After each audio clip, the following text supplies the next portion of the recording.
Okay, Superman and Lois Episode 2. The first video did well enough, so I'm back for more. I'm not sure how long I'll be covering this show. I figure I'll take it on a week-by-week basis. And I'll say this. While I do expect this show is going to turn to garbage sooner or later, just like everything else Greg Berlanti touches, so far, I like what I've seen. I do have a couple issues, and I'll talk about those, but overall, this is not the show I was expecting. And that's a good thing. If they can stay on this path, Superman and Lois might have the potential to not redeem the Arrowverse, because that's a pretty tall order, but it could at least try. And that's about all you could ask for at this point. Now, if you came over from the Batwoman reviews, you may be wondering why I don't quite seem like myself right now. This cautious optimism seems very unlike me, doesn't it? Where'd that come from, anyway? Well, hit the intro, and I'll explain.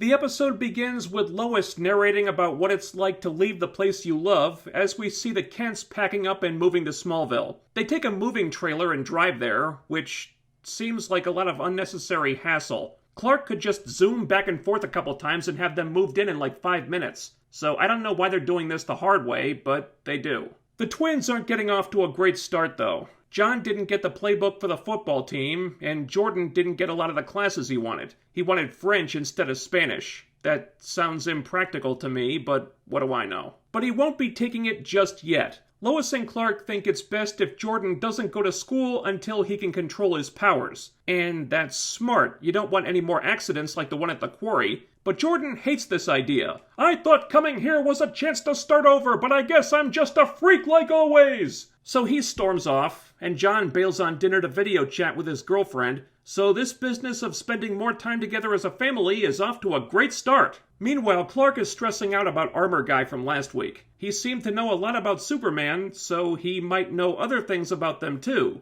Does he know about their kids? Who knows? And Lois tries to ease his mind by telling him that her dad's working on it. Not sure why she thought that would make Clark feel less stressed out, but then again, this is a whole new General Lane, so maybe the rules are different now. Cut to Armor Guy, who we now know to be Lex Luthor, or some new version of Lex Luthor from the multiverse. And yes, smartasses in the comments section, I know that the last episode strongly implied that he was from another Earth, but considering retcons are one of Greg Berlanti's favorite storytelling devices, I wanted to wait for confirmation on that one. We basically got that this week, so, fine. He breaks into some black market weapons facility and scans the place for kryptonite. He doesn't find any, so he asks some dude where it is, but the guy says they haven't had any kryptonite in a long time and they can't get it anymore. So Lex kind of throws a tantrum and punches the wall on his ship. Not in an unintentionally funny way, though, thankfully. He wants to keep looking, but the AI reminds him that his armor's running low on power. So he'll take the ship, whatever, he doesn't care. We need to stop Kal-El before he does to this world what he did to mine, he says. Already this character is very intriguing. This is a different approach compared to the campy version of Lex we're usually stuck with. And I always preferred a serious Lex, so I like this. And I like that he doesn't act like a typical villain. He's got sympathetic motivations, and you can't often say that about Lex. So John has to go to school while Clark flies off with Jordan somewhere. John already seems jealous about that. Then at school, Sarah's boyfriend and some football assholes start a dick measuring contest with him. Apparently, they're the reason he didn't get the playbook.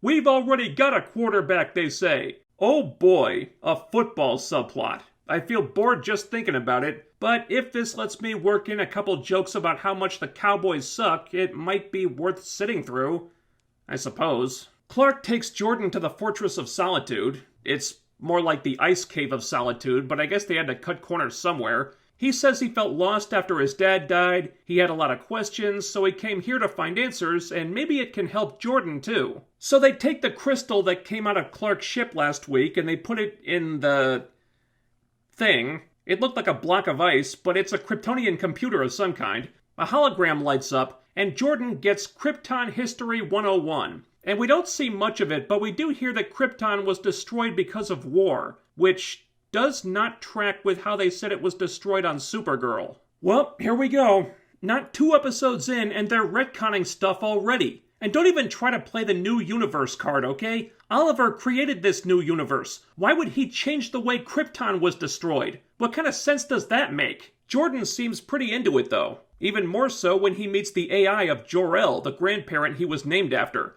Jor-El says they thought they wouldn't be able to carry on their Kryptonian heritage, but it looks like there's someone who can do that after all. And this makes Jordan feel important? Cool? Happy? Any one of those things might be a new experience for him. Suddenly he sees a future for himself that might not involve playing video games alone in a dark room every night for the rest of his life, and he likes the sound of it. We go to Lois at a diner in town. There's some strange woman at a table watching her. She doesn't know what that's about yet. Lana and Kyle come in, and Lana invites everybody to a barbecue, but Kyle is irritated that Lois is writing an article about Morgan Edge. Edge is bringing jobs to Smallville, and Kyle doesn't want Lois screwing that up. And I understand where Kyle's coming from, but he really doesn't understand that he's in a comic book show yet, does he? Dude needs to smarten up in a hurry. When Clark and Jordan get home that night, Clark is so happy that he finally broke through to Jordan, and even Jordan seems excited about the Kryptonian thing now. It's actually kind of endearing the way this comes off. It doesn't feel sappy or forced or anything, like it almost certainly would if it happened on Supergirl. Then Lois takes the boys to a town hall meeting about the Morgan Edge thing so Clark can talk to her dad alone, who's on his way over right now. And just like that, there goes Clark's good mood. The general says they got some footage of Armor Guy's spaceship and they have a way of identifying it or tracking it somewhat, so if he shows up in it again, they'll know. And this didn't really make sense. That's like saying we'll know he's here when we see him coming. But whatever, at least he's trying to be helpful. And then the rehabilitation of this character continues. The general asks Clark why he moved the family to Smallville.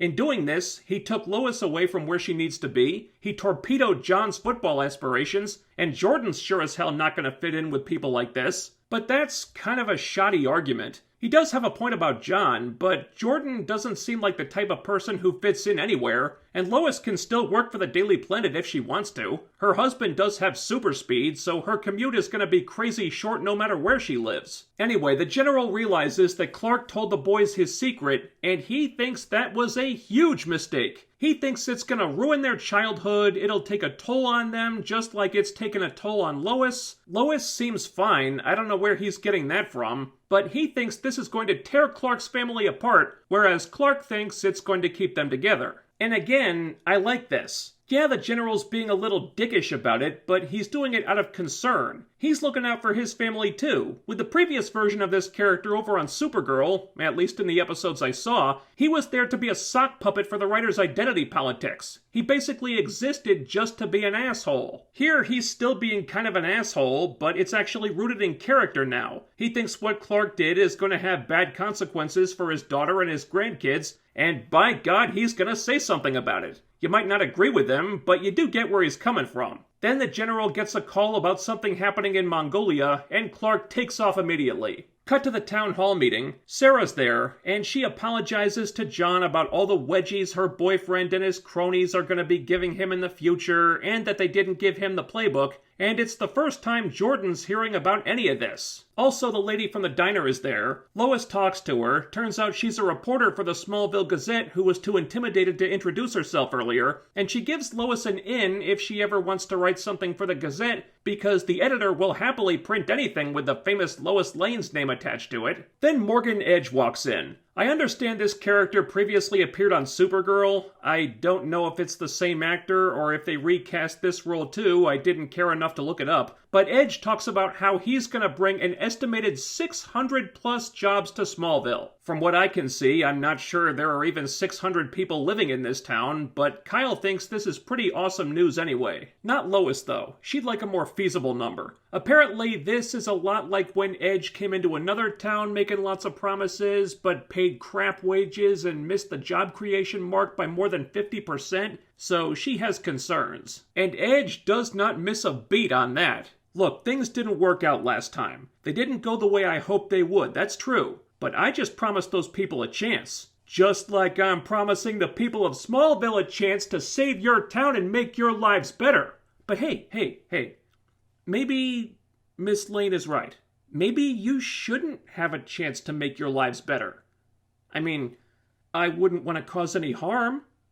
So maybe that's something we should talk about more, I guess. He's got the crowd right where he wants them by the end of this. So Lois really didn't do herself any favors here. Give Edge credit, he'd make a hell of a politician. From there we go to Mongolia, where Lex is scanning some new place for kryptonite. Superman shows up, and Lex says that Kal-El destroyed his whole planet. So they fight, and it looks like the writers addressed a complaint some people had last week, because not only does Superman not get his ass kicked here, but he actually gets the upper hand. Bless his heart, he's winning this fight until Lex's ship takes off on autopilot. And Lex says there's a bomb on board, so Clark will have to choose between stopping him and stopping the ship. And that's kind of dumb. I'm sorry. Clark could just take the helmet off, knock Lex unconscious, and then go stop the ship anyway. So that didn't really hold water. Ultimatums like that always bug me. But he does what Superman does, and he goes after the ship. He stops it from crashing in a big city, pushes it up into the atmosphere, it explodes up there, and knocks him back down to Earth.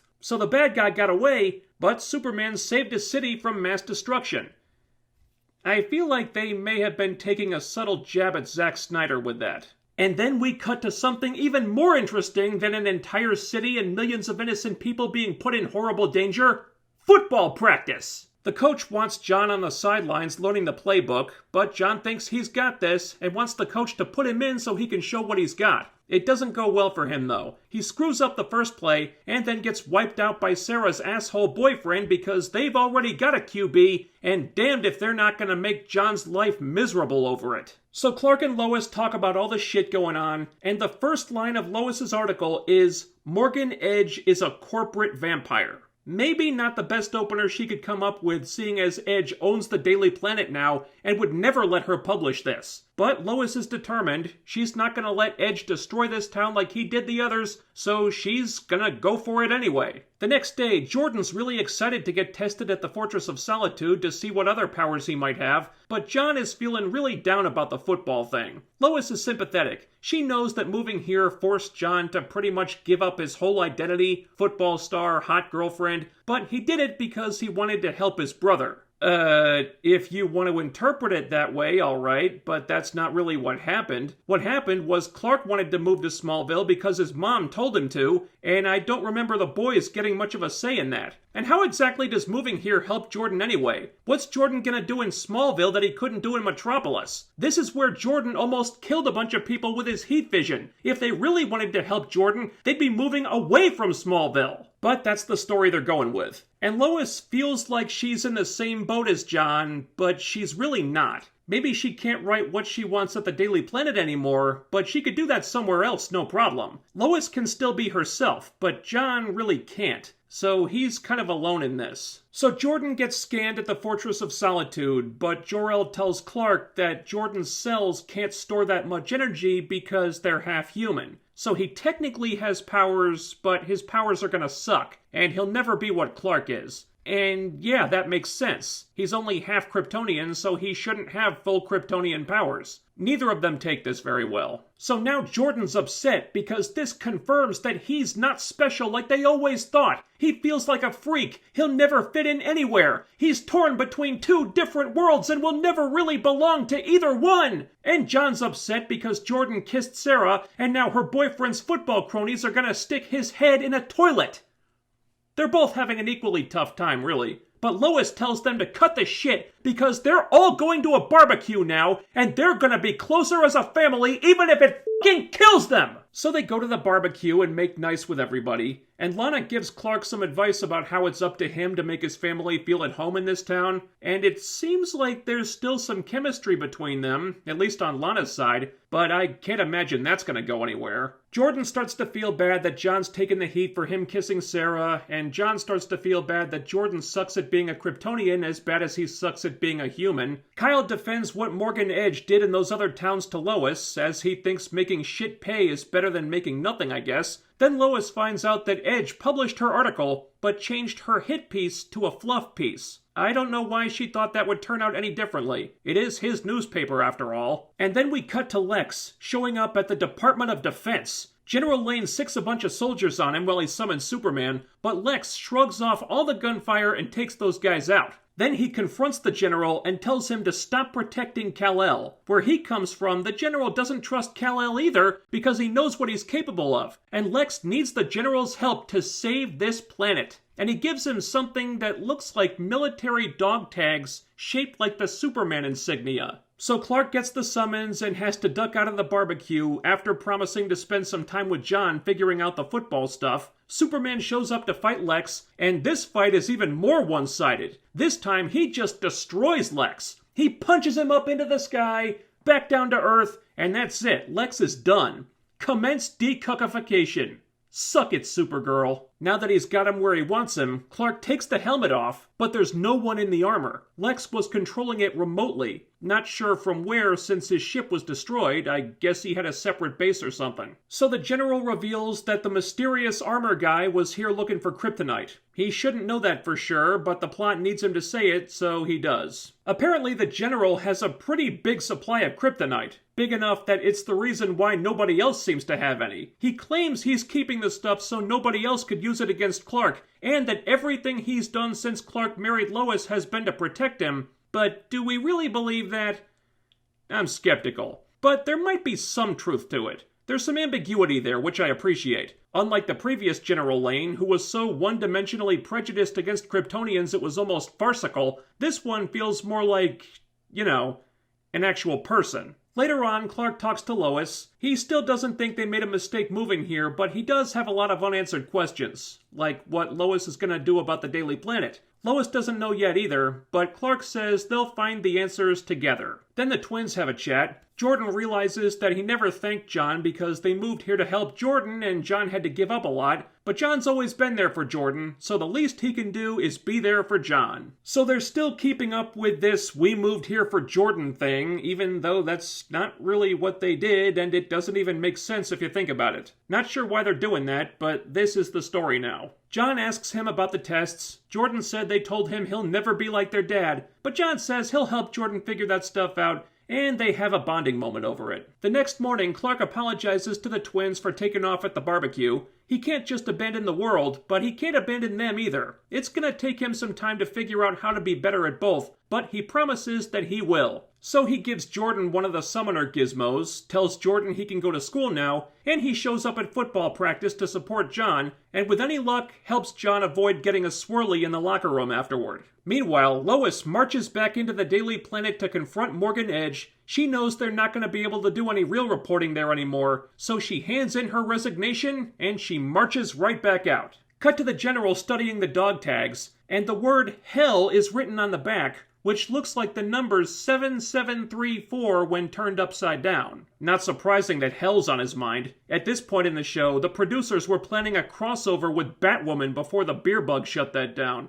Talk about dodging a bullet. So Lois pays a visit to the Smallville Gazette. She tells Diner Lady that Morgan Edge changed her article and gives her the real one, taking her up on the editor's offer to publish anything she wrote. Turns out Diner Lady is the editor, and the reporter, the printer, the janitor, and pretty much everything else. And I guess Lois is just gonna write for the Smallville Gazette now, which seems like an incredible waste of Lois's talents. They literally called Lois the most famous reporter in the world in the last episode. She could walk into any national media outlet in the country not owned by Morgan Edge and get hired on the spot, probably with free rein to write whatever she wanted. And now she's gonna write for a local small-town newspaper in Smallville, Kansas? She could start a freaking blog that would probably get more circulation than that thing. And we end with Lex. I don't know where he is, but he's still got his AI, which says that they'll have to proceed without the kryptonite now. He will need a new armored suit, though, so they're going to work on making that happen. The AI says this Kal-El is not like the one he encountered before,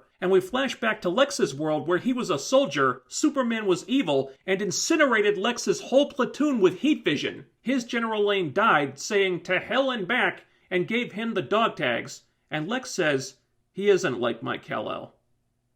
Not yet. Alright. I'm not letting my guard down yet, but I'll give them credit here. This was pretty darn good. Hell, by CW standards, this is almost certainly the best thing they've got right now. Production values and action scenes are great. Superman is actually getting to act like Superman now that the identity politics of Supergirl aren't a factor anymore. This new version of General Lane is so much better than the old one I can't even begin to describe what a difference it makes. And I really like this take on Lex. It's different, but it's interesting that he's not really a villain, he's from a world where Superman was the villain. So what he's doing is born out of desperation rather than the typical Lex Luthor stuff. There's a lot they can do with that. If there's one part I feel kind of impatient with, it's the John subplot. Not his fault really, and the actor's fine. He just has the most mundane story right now. He's having trouble with football. Who gives a shit? Can we just skip ahead to the part where John gets powers of his own so his stuff doesn't have to be boring all season? Also, the Jordan angst may have a shelf life to it. I'm not going to come down on it yet, but I hope they don't go all in on this because the moody teenager stuff could get old before too long. And of course, Superman's head is still too small for his body. Fix that, please. Nitpicks aside, though, Superman and Lois is turning out to be a pleasant surprise. 2 episodes in, and I don't have any major complaints. This show has been refreshingly good so far. So let's enjoy it while we can before Greg Berlanti inevitably fucks it up. And that's your review. I hope you enjoyed it. FYI, I'm having sinus surgery on Friday, so I don't know when you'll get this video, and I might be a little slower uploading for a week or two, so sorry about that. I was hoping I could avoid this, but no such luck. So that's where I'm at right now. Thanks for watching. If you liked the video, or if you didn't, leave a comment down below. Positive or negative, it still helps fight off the algorithm. Ding that bell icon for notifications. Follow me on social media so you'll always know when I upload new stuff. The link is down there. Thumbs up the video, share, subscribe. Make sure you're still subscribed, and I'll be back with more soon. Until then, you guys take care, do all the YouTube things, and I'll see you next time.